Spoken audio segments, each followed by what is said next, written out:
Hoy en Lengua Larga. Sonaba el timbre, eran las 19:30 horas, 7:30 de la tarde.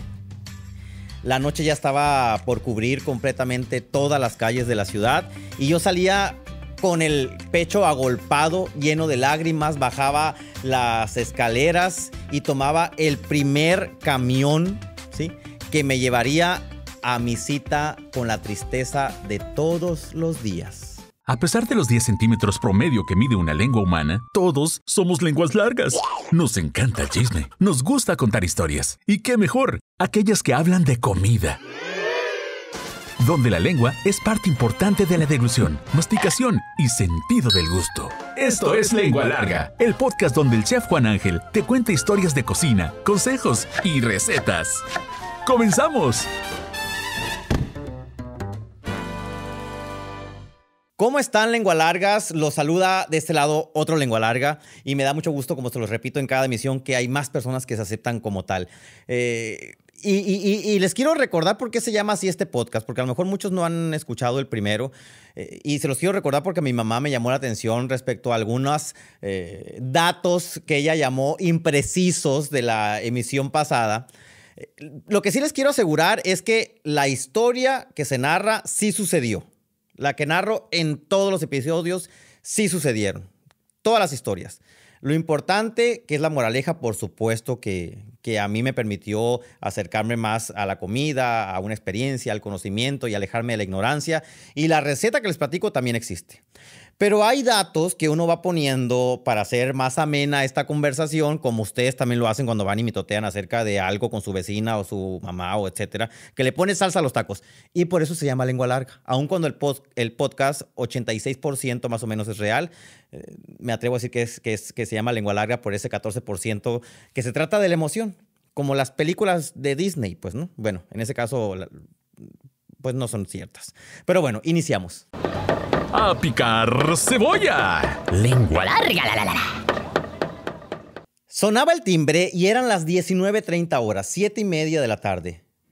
En ese momento, cuando sonaba el timbre, sentía que se me agolpaba el pecho y se me llenaba de lágrimas. Y obviamente, como jovencito de 14 años que no quería hacer el hazmerreír de todos mis compañeros de preparatoria, me guardaba las lágrimas, bajaba corriendo del segundo piso de la preparatoria, el Cecites del Mariachi. Es una colonia que en aquel tiempo era muy peligrosa.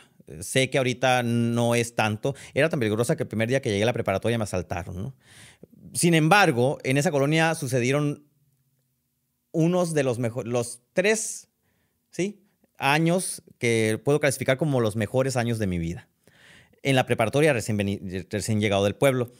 Entonces, estuve en la preparatoria siempre en el turno vespertino y cuando salía tenía que tomar 2 camiones. Uno hacia el centro de la ciudad y otro del centro de la ciudad hacia Los Olivos, que es una colonia que está, bueno, ahorita ya no está al final, ya hay más colonias al final, pero está al sur de la ciudad, como 48 minutos más o menos hacía.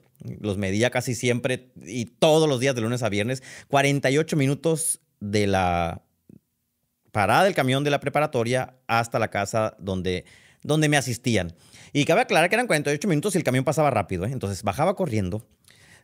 Tomaba la banqueta y llegaba a la parada del camión y esperaba, me acuerdo, era la ruta 1 o la ruta 1, que era una combi roja, de esas chiquitas, así como litrito de leche, o el circuito norte que me llevaba al centro de la ciudad donde tenía que agarrar el otro camión.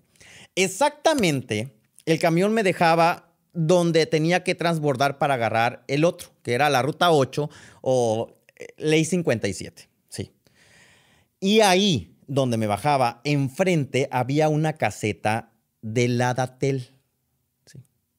Era una caseta que estaba enfrente de Comercial Zazueta, una tienda que vende dulces y demás, hierbas.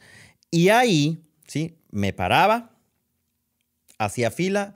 Siempre, no existían los celulares. Bueno, sí existían unos Motorolas en forma de ladrillos que solamente, quienes andábamos en camión no teníamos ese celular, para empezar. Nadie traía celular, por lo menos a mí nunca me tocó ver que en el camión, en aquel tiempo, trajeran un Motorola a alguien que iba sentado en el circuito norte. Entonces, yo tampoco traía. Y llegaba ahí y había 3 o 4 personas. Ya para ese momento eran las 8 de la noche. todavía había mucho movimiento de gente y empezaba a hacer fila y típico.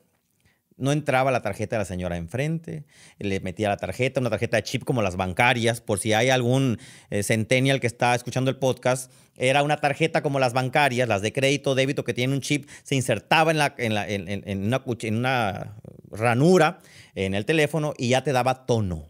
Te daba tono y podías marcar. ¿Sí? Y en una pantallita del teléfono, estoy teniendo un déjà vu en este momento, en una pantallita del teléfono que ya estaba chorreada, me acuerdo, porque como las calculadoras, ya ven como que se revienta la tinta, no puedo explicar científicamente qué sucede, pero como que se revienta la tinta en la pantalla y el 8 a veces parece 9 o parece 3, entonces ahí aparecía saldo, 30 pesos. Había la Datel de 30, de 50 y de 100, si mal no recuerdo. Yo siempre tenía una de 30 y todos los días, de lunes a viernes, me consumía una tarjeta de 30 pesos hablando al pueblo y llorando porque me quería regresar. Entonces, llegaba el momento en el que por fin me tocaba tomar el teléfono y ahorita me pongo a pensar en estos tiempos en el que todo es COVID, microbios, gérmenes, saliva, estornudo y demás. Todos nos repegábamos la bocina, pues, ¿no? El auricular del teléfono, todos nos los pegábamos y en mi caso yo moqueaba, lloraba, lo dejaba escurriendo y lo colgaba después de los 30 pesos, que eran más o menos como, costaba 3 pesos, eran como 10 minutos. Eran como 10 minutos que me permitía hablar al pueblo. Siempre que iba en mi momento más triste, el teléfono empezaba a fallar. Y la persona de enfrente me decía, no, muchacho, no va a poder hablar porque está fallando, ni modo. Ya será mañana que le habla a sus papás. ¿Cómo sabía el señor que le iba a hablar a mis papás? Porque al igual que yo, otras 3 o 4 personas iban a la misma caseta todos los días, a la misma hora, a hablar por teléfono con alguien. ¿Sí? Cuando ya lograba hablar con mi mamá siempre contestaba el teléfono y siempre estaba esperando la llamada a la misma hora. Y decía, mijito, ¿cómo estás?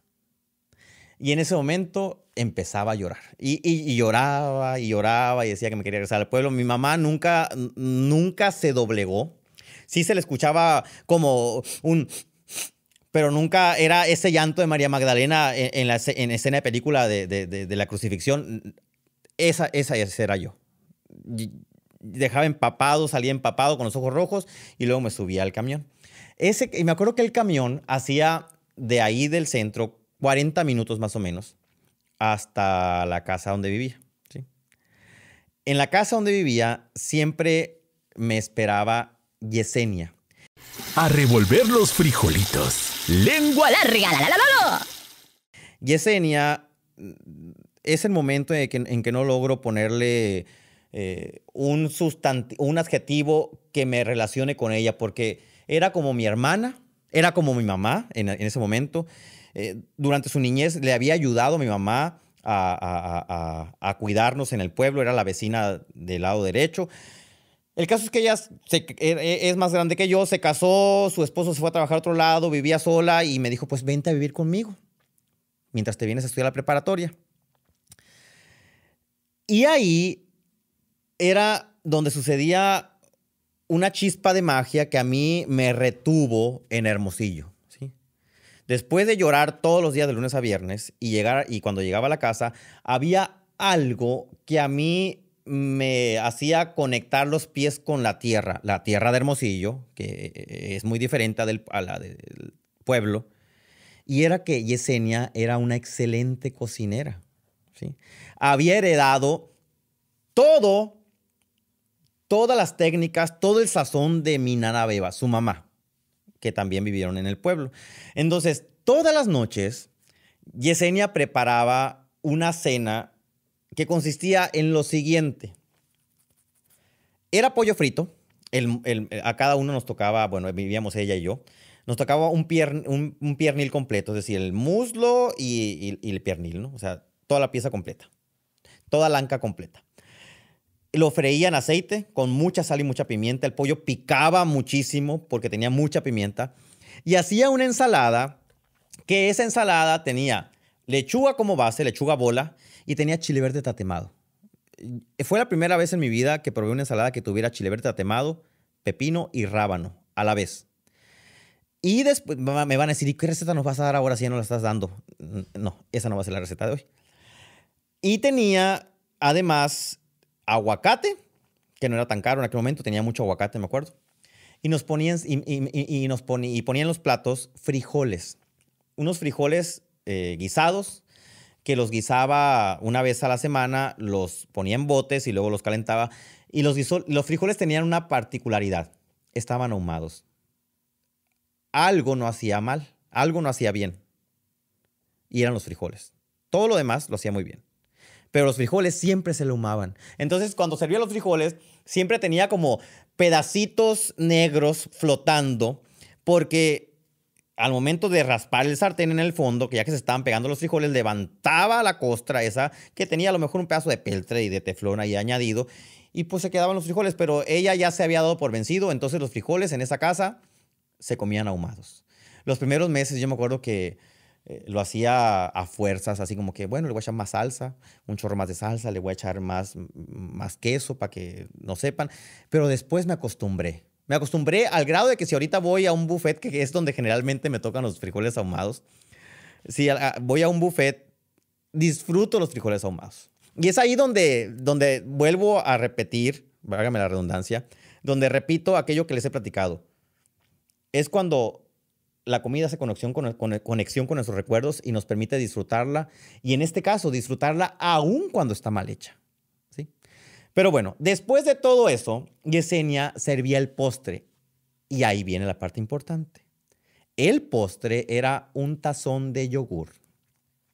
Y dirán, ¿qué tiene de particular un tazón de yogur? En el pueblo no había yogur. ¿Sí? En el pueblo no vendían yogur, ahorita ya venden. Y cuando veníamos a Hermosillo a consulta, cuando éramos niños, mi mamá siempre llevaba botes de yogur de durazno. Me encanta el yogur de durazno. Sigo siendo fan, no me ha hostigado nunca en la vida el yogur de durazno. Ahorita ya por cuestiones de salud y colesterol, pues ya uno consume que el sin azúcar, que el griego y todo. Pero mi yogur favorito es el de durazno porque tiene unos trocitos de duraznos que son gelatinosos y parecen... no sé, son tan resbaladizos, gelatinosos, que parecieran como gomitas. Entonces, eso me atraía mucho. Y Yesenia lo sabía, porque se lo había dicho en alguna ocasión y siempre en esa casa se compraba yogur de durazno. A ella no le gustaba el yogur de durazno. O sea, no era como su favorito, pero era la manera, y ella lo sabía, en que me podía hacer sentir bien al final del día. Y estoy hablando al final del día, ya eran las 9:30 de la noche, ¿eh? O sea, ya había pasado bastante tiempo para cuando nos servía el tazón de yogur. Y el tazón de yogur no lo servía en un tazón, en una tacita de café. Era un tazón como los de sopa o de cereal. Es decir, yo creo que en la semana nos comíamos 5 o 6 litros de yogur entre los dos.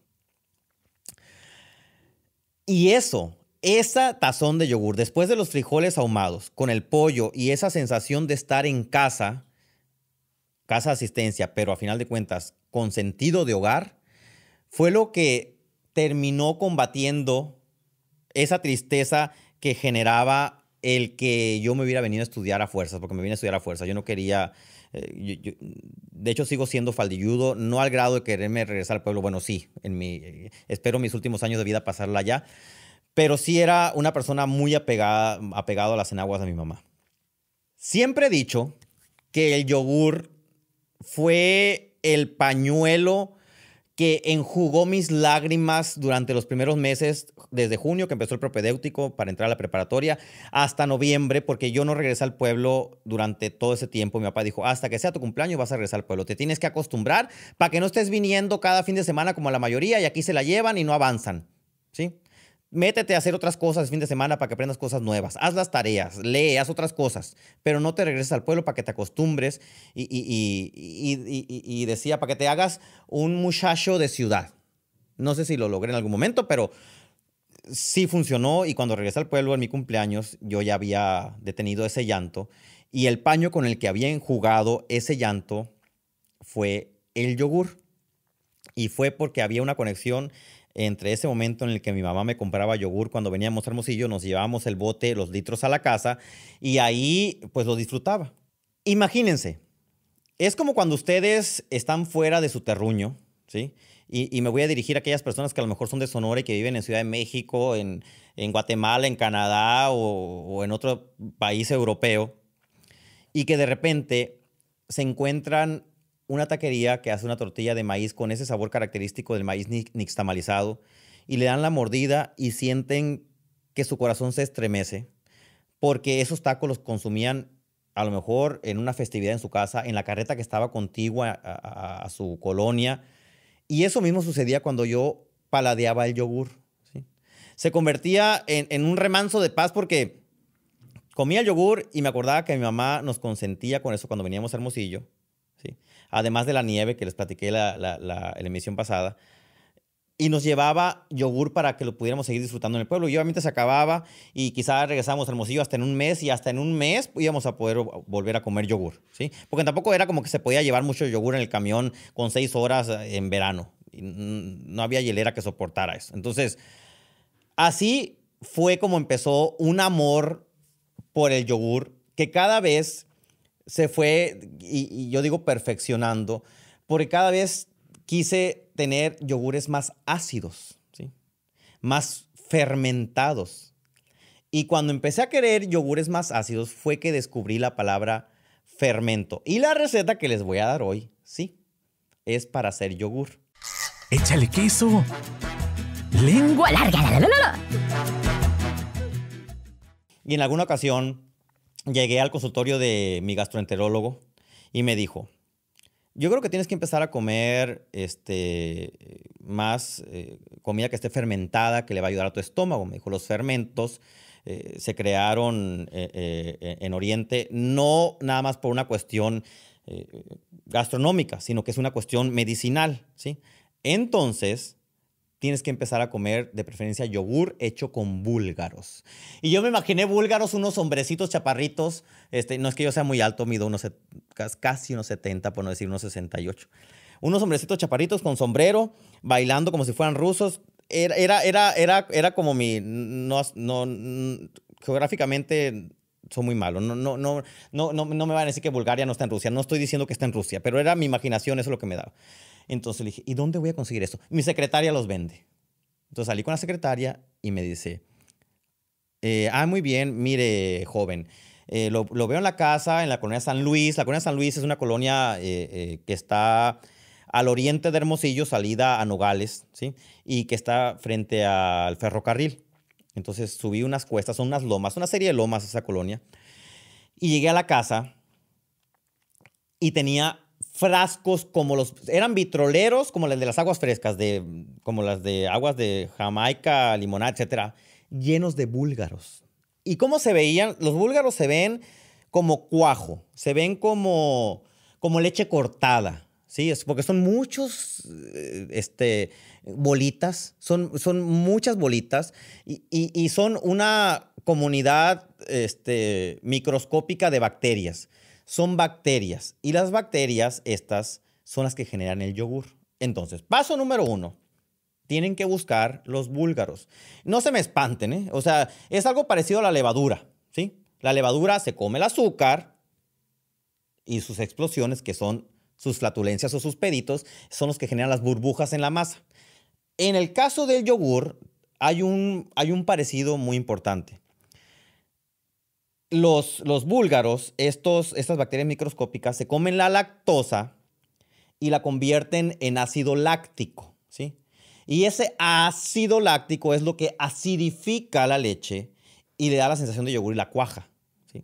Entonces, número 1, se tienen que conseguir búlgaros. ¿Cómo se consumen los búlgaros? Vayan a una tienda naturista. Las tiendas naturistas son el secreto para conseguir una infinidad de cosas. Número 1, porque la mayoría de quienes atienden saben del tejemaneje, conocen clientes, alguien les ha ido a pedir, alguien les ha recomendado. Es más, hasta en el mostrador quizá encuentren una tarjeta que diga venta de búlgaros de alguien que la dejó ahí para si alguien va y compra. O quizá ahí los vendan, ¿sí? Y ahí los pueden guiar. Los búlgaros son seres vivos, entonces es muy importante bañarlos. A los búlgaros se les baña. Vamos a hacer una dinámica como si tuvieran búlgaros. Compraron sus búlgaros, yo me acuerdo que me costaron 50 pesos, me dieron 2 cucharadas en un frasquito. Los búlgaros se conservan en frascos de cristal o de plástico, no de acero ni de aluminio, porque no van a tener una vida cómoda y no se van a desarrollar como Dios manda. Entonces, por decirlo de una manera cristiana y castellana, se los van a llevar a su casa. Imagínense, en la mañana fueron y compraron los búlgaros, los ponen en el refrigerador, ¿sí? Bueno, en un ambiente donde no es tan cálido como Hermosillo, los pueden tener afuerita. Yo siempre los mantenía en el refrigerador. Luego, los enjuagan en la noche. Los ponen en un colador, las 2 cucharaditas, con cuidado, no los aplasten, tienen vida. Se tienen que tratar con cuidado. Están vivos, son seres vivos, microscópicos, pero vivos. Los enjuagan con el chorrito de agua, así que para que se les quite todo, tienen como un pegajoso, así como un moquito. Entonces, que queden las bolitas limpias, separaditas. Y las van a poner las 2 cucharaditas en un frasco.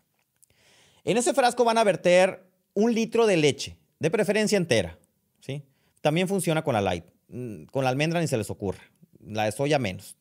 Tiene que ser leche con proteína animal, pues, ¿no? Y lo van a tapar con un sedazo o con una mantita, de tal manera que la leche pueda respirar. ¿Por qué? Porque los búlgaros, al comerse la lactosa, generan dióxido de carbono, ¿sí? Y el dióxido de carbono son como los peditos de la levadura o los peditos nuestros, pues, ¿no? Entonces, tiene que salir ese aire y para eso se le pone esa mantita, ¿sí? Lo ponen eso en la noche de hoy y en la noche de mañana esa leche se habrá convertido en yogur. Porque durante todo ese día, de la noche de hoy a la noche de mañana, los búlgaros se van a haber comido toda la lactosa, transformándola en ácido láctico y espesando la leche para convertirla en un producto lácteo acidificado, que es el yogur. No, una vez alguien me preguntó, ¿no? ¿Y se pone dulce la leche? No, ni se pone dulce, ni van a aparecer los duraznos, ni las fresas adentro del yogur, ¿eh? O sea, es un producto de la leche, acidificado. No tiene dulce, los búlgaros no siembran, no generan frutas, pues, ¿no? Eso uno se lo tiene que añadir. Los botes que uno compra de yogur, pues ya tienen azúcar añadida, colorantes, etc. Ahí van a conocer el yogur y se me hace agua la boca. Van a conocer el yogur real con un ácido más potente, un sabor más potente. Si a ustedes les gustan las cremas ácidas, los quesos fermentados, los quesos frescos regionales, van a ser muy amigos del yogur. Y cuando se den cuenta de los muchos beneficios que van a obtener en su estómago, en su intestino y a la hora de ir al baño, lo van a adorar aún más. Entonces, al siguiente día, en la noche, van a poner todo en un colador, va a caer el yogur lentamente. No vayan a meter la cuchara en el colador porque van a aplastar los búlgaros. Están vivos. Entonces, así, con a lo mejor por la orillita, le raspan, no en medio porque los búlgaros están en medio del colador. Cuando salga todo el yogur, tienen que enjuagar los búlgaros otra vez. Los tienen que bañar, ¿sí? Los enjuagan, el yogur lo ponen en un trastecito y vuelven a repetir la operación. Ponen los búlgaros con leche y al siguiente día tienen más yogur. Lo mágico de todo es que los búlgaros se reproducen, ¿sí? Entonces, esas 2 cucharadas, a la vuelta de una semana, van a ser 5, 6, 7, 8, 9 cucharadas y le van a poder compartir al vecino, ¿sí? Pero si una noche los dejan de lavar, los búlgaros se van a ir muriendo, ¿sí? Y no se pueden dejar más tiempo, ¿eh? O sea, no se pueden dejar más tiempo en la leche. Así, ay, es que yo quiero que el yogur esté más ácido y más espeso. No. De preferencia debe ser 24 horas porque si no se acaba el ácido láctico. O sea, se acaba la lactosa y los búlgaros ya no tienen que comer. Entonces, no se olviden, son seres vivos. Esto es parte de la magia de la cocina. La cocina, recuerden que tiene muchas cuestiones de química, de ciencia, y es esa ciencia que conecta con nuestra nostalgia. Muchas gracias por chutarse toda la clase de biología de los búlgaros. Espero, eso tiene pura realidad, ¿eh? No crean, no dije ninguna lengua alargada. Creo que voy a empezar a utilizar ese término. No dije ninguna lengua alargada, todo es real. Hagan la receta, busquen los búlgaros. Y si tienen niños, créanme que van a adorar ese proceso porque se van a sumergir en un mundo microscópico de la naturaleza. Hasta la próxima. ¿Ya te aceptaste como lengua larga? ¿No? Entonces espera el siguiente episodio. ¡Sí! ¡Bienvenido al club! Sigue al chef Juan Ángel en Facebook, Instagram, YouTube, Twitter, OnlyFans. What the f Uy, no, eso no. Busca recetas, cocina con él e interactúa. Búscalo en todas las plataformas como Chef Juan Ángel. Afila la lengua larga para el siguiente episodio. ¡Adiós!